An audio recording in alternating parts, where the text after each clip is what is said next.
تو وہ کیا سلوک آپ کے ساتھ کرے گا، وہ کن لوگوں کو آگے لا رہے ہیں؟ بجائے یہ کہ بندہ شرمندہ ہوتا ہے نا کہ ہم نے شہیدوں کی تنصیبات کو اکھاڑا، ہم نے شہیدوں کے مجسموں کو اکھاڑا، ہم نے وہ شیر خان شہید جو تھا اس کو دور اٹھا کے پھینکا، ہم شرمندہ ہیں، کچھ لوگ دہشت گرد ہماری تنظیم میں آ گئے تھے، ہم ان کے ساتھ ڈس اون کرتے ہیں۔ لیکن عمران نے تو کہا ہے سب سے زیادہ ٹکٹ ان کو دو جو 9 مئی میں ملوث ہیں، اور ان کو کھلی چھٹی ہے، کھلی۔ کوئی، میں کہہ رہا ہوں، ایک اعتراض نہیں آیا یہ کہ بھئی اس بندے کے خلاف ایف آئی آر ہے۔ اعتراض ہوتا ہے نا، برائے اعتراض ہی آ جاتا کہ یہ ہو، تو کیا جلسوں میں یہ بات کریں گے وہ؟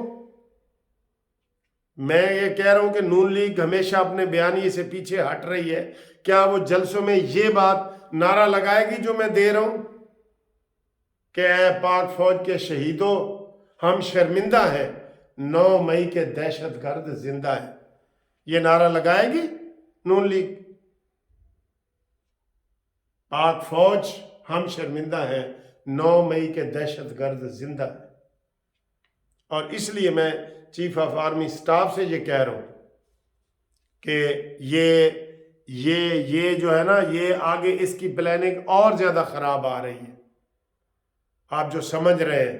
ورنہ یہ کہتا میں جی توبہ کرتا ہوں، عمران خان کہتا میں توبہ کرتا ہوں کہ 9 مئی میں جو ملوث تھا وہ میرا تھا یا اپنا تھا، میں ان کو رد کرتا ہوں۔ اس نے جیل سے پیغام بھجوایا کہ ان کو ہی ٹکٹ دو۔ اور پھر آج جو یہ شاہ محمود قریشی نے ڈرامہ کیا، آپ نے دیکھا ہے تفصیلی ویڈیو میں وہ 10 منٹ تقریر کرتا ہے، 10 منٹ وہ اندر کھڑا ہو جاتا ہے، وہ کہتا ہے میڈیا کو بلاؤ بھائی، میڈیا کو بلاؤ، آپ آ جائیں جی۔ ادھر ایک لڑکی آواز لگاتی ہے، میڈیا والے سارے آؤ بھائی آؤ، آپ آ گئے ہیں، آپ میڈیا والے ہیں، یہ ہے وہ، اس طرح کر کے پھر وہ تقریر کرتا ہے کہ مجھے جناب 3 ججوں نے ضمانت دی ہے اور مجھے یہ گرفتار کرنا چاہتے ہیں، یہ میرا جناب لیٹر آیا ہے، میں گرفتاری نہیں دوں گا، میں یہ کروں گا وہ کروں گا۔ پھر بعد میں پھر ان کو پولیس والے پکڑ کے جاتے ہیں، اور پھر بھی وہ ریزسٹ کرتا ہے۔ یہ ڈرامہ ہے، یہ ڈرامہ۔ آج ان کے کہہ رہے تھے کہ شاہ محمود کے اس ڈرامے سے ہمارے ہر حلقے میں 10-10 ہزار ووٹ بڑھ گئے ہیں۔ یہ پوری قوم کو یہ ویڈیو دکھاؤ نا، پوری قوم کو، جو جیلوں میں کوئی تقریر کرنے دیتا ہے، مجھے بتائیں، آپ بتائیں، آپ چاہے سیاسی ہیں یا غیر سیاسی ہیں، جو جیلوں میں لوگ بند پڑے ہیں، جیلوں میں کوئی لوگ تقریر کرنے دیتا ہے کسی کو؟ جیل کے اندر یا باہر، حدود ہو یہ نہیں، جیل میں 10 منٹ کی تقریر شاہ محمود قریشی نے کی ہے، ججوں کے نام بتائے ہیں، اور اس نے کہا جی کہ مجھے یہ ناجائز اور میں معصوم ہوں اور بے گناہ ہوں اور یہ وہ سارا میرے سے، تو اب مجھے یہ گرفتار کرنا چاہتے ہیں۔ تو بعد میں بھی وہ ریزسٹ کر رہا تھا، کسی نے اس کو تھپڑ نہیں مارا، لیکن ان کا جو سوشل میڈیا ہے اس نے پھیلا دیا ہے کہ جی 2 دفعہ کے وزیر خارجہ کے ساتھ یہ سلوک ہوا، اور جیل میں کون تقریر کرنے دیتا ہے؟ کاش یہ نون لیگ جو ڈرائنگ روم میں بیٹھی ہے نا، یہ ڈرائنگ روم میں بیٹھی ہے نون لیگ، اور ٹکٹیں بانٹنے پہ لگے ہوئے ہیں۔ آج 1 مہینہ ہو گیا، ٹکٹیں ہی نہیں ختم ہوئی ان کی۔ لوگوں نے ایک دن میں کر لیے، انہوں نے 9 میں رانا ثناءاللہ کو کل ٹی وی والے شاہ زیب خان زادہ نے کہا کہ آپ ہمارے فیلڈ میں نظر کیوں نہیں آ رہے؟ کہتے ہیں ہم تو 10-10 گھنٹے کام کر رہے ہیں، ہم تو روزانہ ٹکٹیں تقسیم کر رہے ہیں۔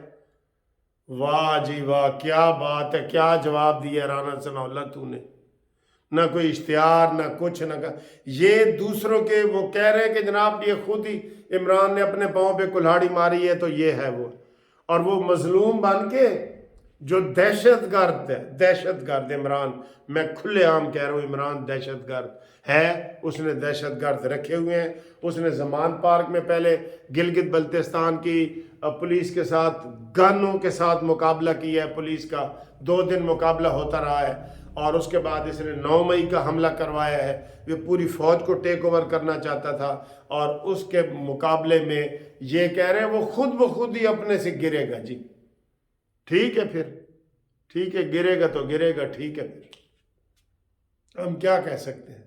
بہرحال اے قوم، ہم شرمندہ ہیں کہ 9 مئی کے دہشت گرد زندہ ہے.